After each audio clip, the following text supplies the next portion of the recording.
IPL ইতিহাসে 15 বছর পর এবার পাঞ্জাব চলে এসেছে 2 নম্বরে। পয়েন্টস টেবিলে টপ করেছে এবার পাঞ্জাব কিংস ভার্সেস লখনৌ ম্যাচে কি হারালো লখনৌকে পাঞ্জাবের সবাই ভালো খেলেছে, তারা প্রত্যেকটা ম্যাচে ভালো খেলছে এবং এই ম্যাচেও তারা দেখিয়ে দিল যে কেন তারা টপ 2 এবং টপ 1-এর মধ্যে ফিনিশ করতে চাইছে। পাঞ্জাব এখন পর্যন্ত 11টা ম্যাচ খেলেছে আর 7টা জিতেছে আর 3টা হেরেছে। নেট রানের একটা ভাগ হয়েছে তাদের সাথে, আর 15 পয়েন্টের সাথে তারা মাত্র 2 নম্বরে আছে। প্রথমে আছে আরসিবি। এখানে যে 2 নম্বরে আছে সেটার মূল রহস্য হলো লখনৌ সুপার জায়ান্টসের হার। লখনৌ সুপার জায়ান্টস বারবার হারছে।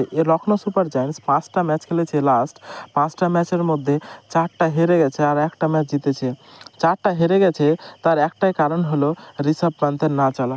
ঋষভ পান্তকে যখন অকশনে যখন ঋষভ পান্ত ওঠে তখন ঋষভ পান্ত বলেছিল যে আমার কাছে ভয় হলো যে পাঞ্জাবের কাছে অনেক টাকা আছে, পাঞ্জাব আমাকে কিনে না নেয়। কিন্তু এরকমইভাবে বেইজ্জত করলো পাঞ্জাব প্রথমে তাকে সেই লখনৌর সুপার জায়ান্টসের মাঠে যেয়ে হারিয়েছে এবং এর আগে যেটা 2 উইকেট থাকতেই 2 উইকেটেই হারিয়ে দিয়েছে লখনৌ সুপার জায়ান্টসকে পাঞ্জাবের আগের লখনৌতে যেয়ে। আর এইবার তারা পাঞ্জাবে ডেকে এনে পাঞ্জাবকে হারালো, আর সেটা কি হারিয়েছে 236 রান করে ফেলেছিল পাঞ্জাব, আর লখনৌ সুপার জায়ান্টস মাত্র 199 রান করতে পেরেছিল।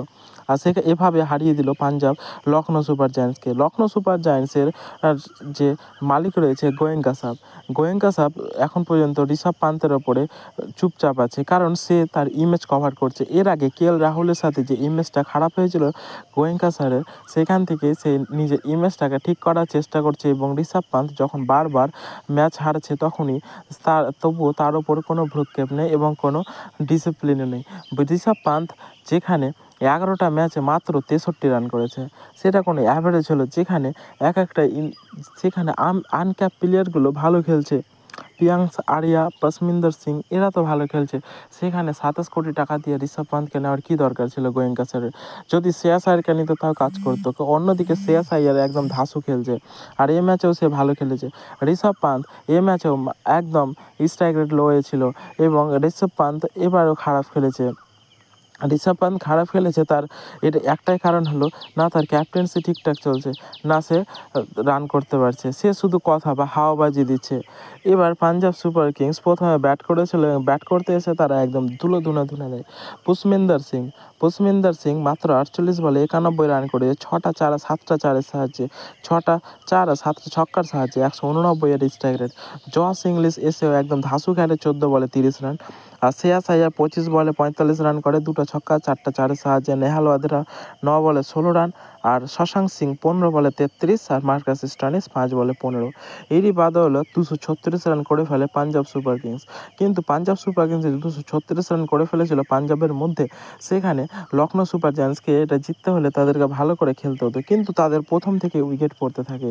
প্রথম থেকেই তাদের যে সুরমা রয়েছে, যে 4টা ব্যাটারের উপরে যে লখনৌ সুপার জায়ান্টস নির্ভর করে, সেই 4টা ব্যাটারকে আউট করে ফেলেছিল। 4টা ব্যাটারের মধ্যে 3টাকে আউট করে ফেলেছিল হর্ষদীপ সিং। অ্যাডেন মাকরাম 10 বলে 13 রান করে চলে যায়। মিচেল মার্শ তো খাতা খুলতেই পারেনি, 5 বলে 0। নিকোলাস পোরানকে হর্ষদীপ সিং আউট করে দেয় 5 বলে 6 রানে। আর সেখান থেকে ঋষভ পান্ত আসে। ঋষভ পান্ত 17 বলে 18 রান করে আর ওমর জায়ের বলে আউট হয়ে যায়। আয়ুষ বাদনি কিছুটা হলে ভালো খেলেছে, 40 বলে 74 রান, 5টা 4 আর 5টা ছক্কার সাহায্যে। ডেভিড মিলার আবারও ফ্লপ যায়। আব্দুল সামাদ 24 বলে 45, এই দুজনই ভালো খেলেছে, 4টা 6 আর 2টা 4-এর সাহায্যে। আর আফিস খান 10 বলে 19 করে শেষে। আর কোনো মতে লখনৌ সুপার জায়ান্টস 199 রান করে 20 ওভারে 7 উইকেট হারিয়ে। হর্ষদীপ সিং এই ম্যাচে 4 ওভার বল করে 16 রান দিয়ে 3টা উইকেট নিয়েছে। মার্কো জ্যাকসন 4 ওভারে 31 রান দিয়ে 1টা, আর ওমর জায় 4 ওভার 33 রান দিয়ে 2টা উইকেট, আর চেহাল নিয়েছে 1টা উইকেট। আর সেরকম কেউ উইকেট পায়নি এবং লখনৌ সুপার জায়ান্টস 7 উইকেট হারিয়ে মাত্র 199 রান করতে পেরেছিল। আর এর বদৌলত এবার পাঞ্জাব কিংস চলে গেল 15 পয়েন্টের সাথে 2 নম্বরে। আমার মনে হয় যে এবার পাঞ্জাব কিংস পয়েন্ট টেবিলে যেভাবে এগিয়ে রয়েছে ফাইনাল নেওয়ার যোগ্য। হয়তো এর মধ্যে আরসিবি যাবে প্লে অফসে, পাঞ্জাব যাবে, মুম্বাই যাবে, গুজরাট আর দিল্লি, এই 5টা টিমের মধ্যে কেউ না কেউ যাবে, কারণ মোট 4টা টিম যাবে এবং সেখান থেকে প্লে অফ শুরু হবে। লখনৌ সুপার জায়ান্টস তো যেতেও পারবে না, কলকাতার কাছে চান্স খুবই কম। তো বন্ধুরা, তোমাদের কি মনে হয় যে এবার কি পাঞ্জাব কাপ নিতে পারবে? কমেন্টে অবশ্যই জানাও। এরকম ভিডিও পেতে আমাদের চ্যানেলটিকে সাবস্ক্রাইব করে রাখো।